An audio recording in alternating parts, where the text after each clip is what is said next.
when I grew up in a church that people just went to church on Sunday, and that was it, you know, until the next Sunday.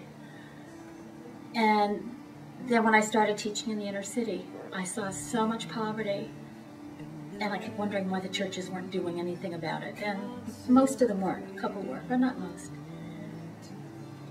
And when I came down here, I was looking for a church, and I said to Andy, I want a church that's active in the community, that isn't just a go to church on Sunday church. And I felt that was so important.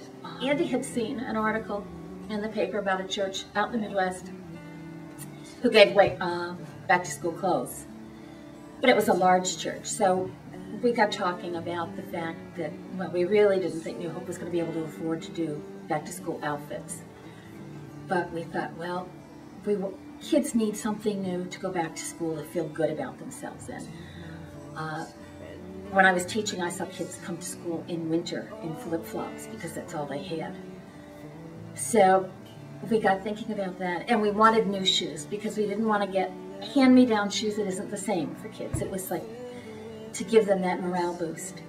So that's how it came about. Andy has a saying, you know, God loves children and so do we. And going out there is a way to demonstrate it. We could just sort of stay in a little group of our own, but I think by going out there and demonstrating it, it's like we're not just talking about it, we're doing it. The word SHOES stands for Sharing Help on Every Step. Most of the funding comes from the people who attend New Hope. We do get a little funding from one of the service organizations.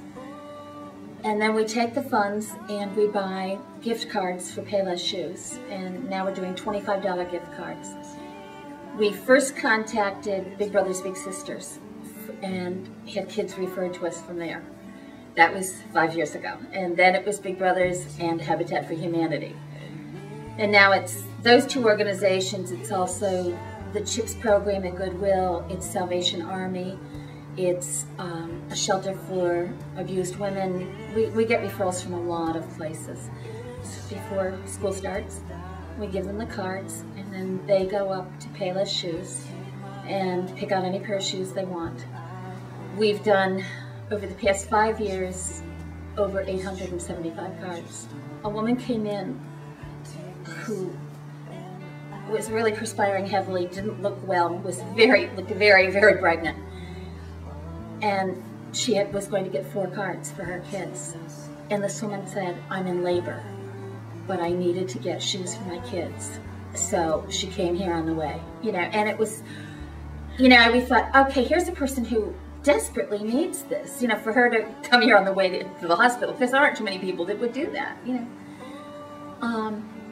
I think it's that. We saw a man come in with his shoes duct taped together so he could get cards for his kids, you know.